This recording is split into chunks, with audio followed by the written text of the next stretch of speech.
I am Lauren Ross DEDRICKSON, Colonel, USA retired. I got a Bachelor of Science degree, and then the Air Force sent me to the Stanford Business School to study management, and then promptly assigned me to Washington, D.C., and I served in the Chief of Staff's office shortly for orientation, and then they put me into the U.S. Atomic Energy Commission, where I became responsible for maintaining the inventory of the accountability of the nuclear weapons stockpile, and involved in the security and the, you might say, auditing the manufacturing facilities and the storage facilities for all the nuclear weapons in the U.S. And I was there, while I was there, I had my first incident with UFOs, which in mid-July they flew over Washington, D.C., and I saw my first 9 UFOs. What year was this? This is July of 1952.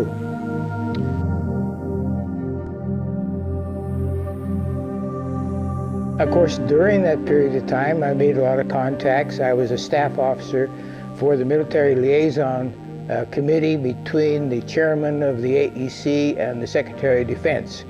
And so I became acquainted with not only the Army, Navy, and Air Force, but civilian agencies, the CIA, the National Security Agency, and other contacts which I developed.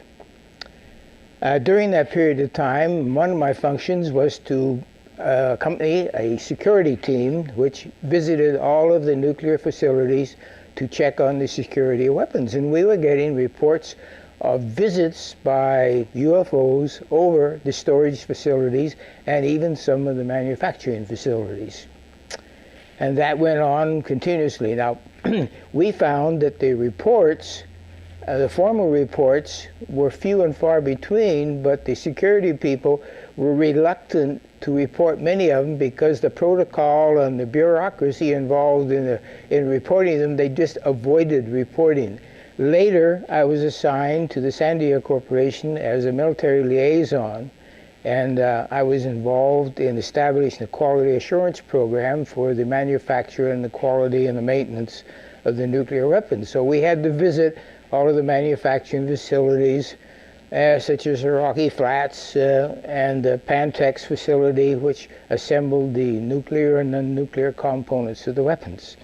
And so there again, we observed the UFOs were very much interested in the facilities that we were visiting. But we did get constant referrals to, what are all these UFOs hanging around here for? And so then after that siege, this was during the 50s to the entire 50s, then I was assigned to the Unified Pacific Command under Admiral Felt during the 60s, and I was the officer in charge of the alternate command post involved in nuclear weapon operation planning. And during that period of time, I was maintained contacts with NORAD, with the SAC operations, and involved in the single integrated operational plans for the use of nuclear weapons.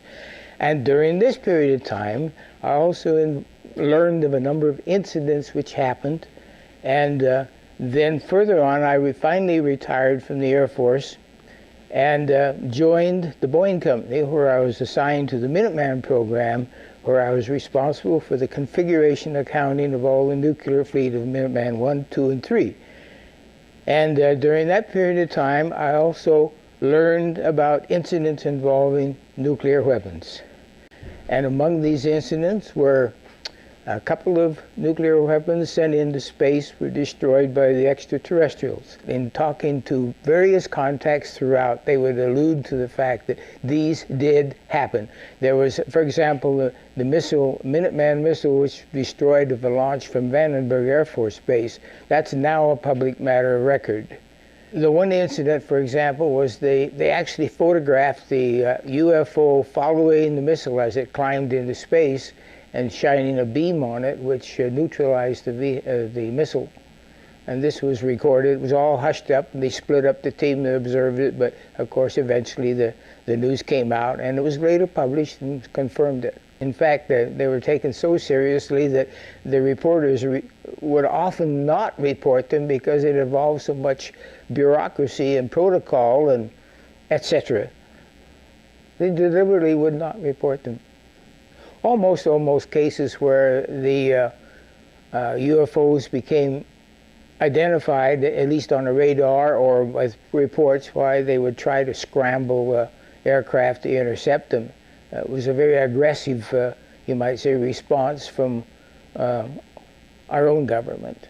And that is their major concern, is to preserve the integrity of the Earth, because it affects their own system. Well, there was one incident when we exploded a nuclear weapon over the Pacific, and this was in about '61, I believe. And the consternation that it caused, because it shut out communications entirely over the Pacific Basin for a number of hours in which no radio transmission was available at any time.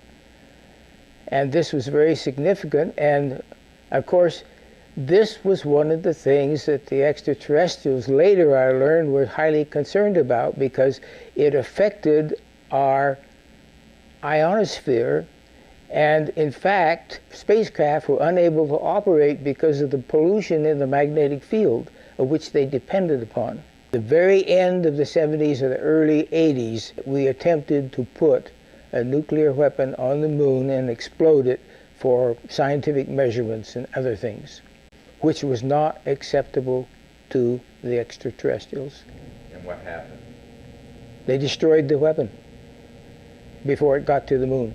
With reference to the incident which our government sent a nuclear weapon for explosion on the moon's surface, it was tended to, as I understand it, to assess some scientific data and reaction and so forth. The idea of any explosion in space by any Earth government was not acceptable to the extraterrestrials, and that has been demonstrated over and over. And what's the consequence? How is that demonstrated?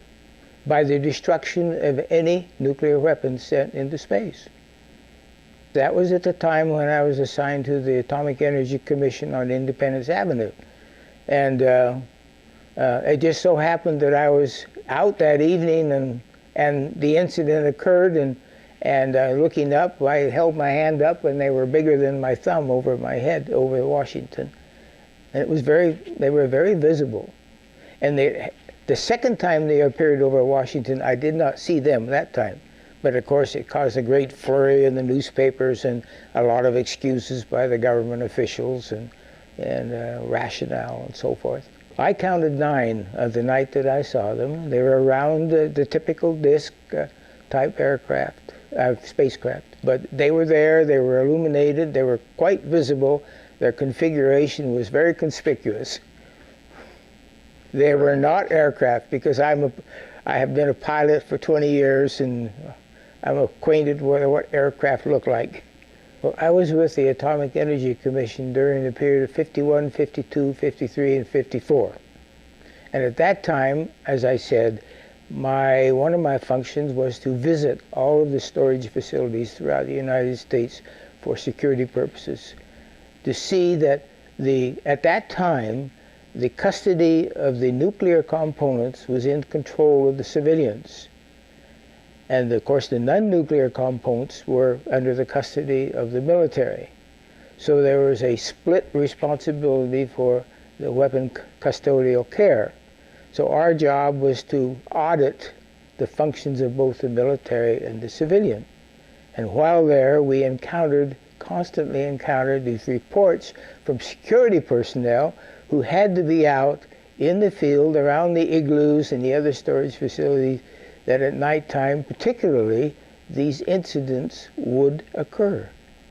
In some cases, there were confirmations of radar. Yes, at the storage facilities particularly, because they were in or near military installations. Yes, that's true. Shortly after I retired from the Air Force, And I still was maintaining contact with friends and associates at the various places. And on Colonel Parker and the Air Defense Command, the Space Command, particularly, I would run into him. He mentioned an incident which I later confirmed. A spacecraft went to the rescue of Apollo 13, and they accompanied Apollo 13 on their voyage around the moon and back to Earth. And on 2 occasions, they thought they might have to transfer the crew to their spacecraft, but they saw them safely back to the Earth. People were interested in the extraterrestrial technology, very much so. In fact, that was the time when Area 51 became notorious. Well, I guess there's more and more people like me that are getting along in years that would like to recall some of the incidents that they've encountered. And the truth is going to come out sooner or later. Into the frame came something else. It flew into the frame like this, and it shot a beam of light at the warhead, which is represented by my thumb here. Now, remember, all this stuff is flying at several thousand miles an hour. So this thing fires a beam of light at the warhead, hits it, and then this thing flies up like this. Meanwhile, we're all going like this, fires another beam of light, goes around like this, we're going like this.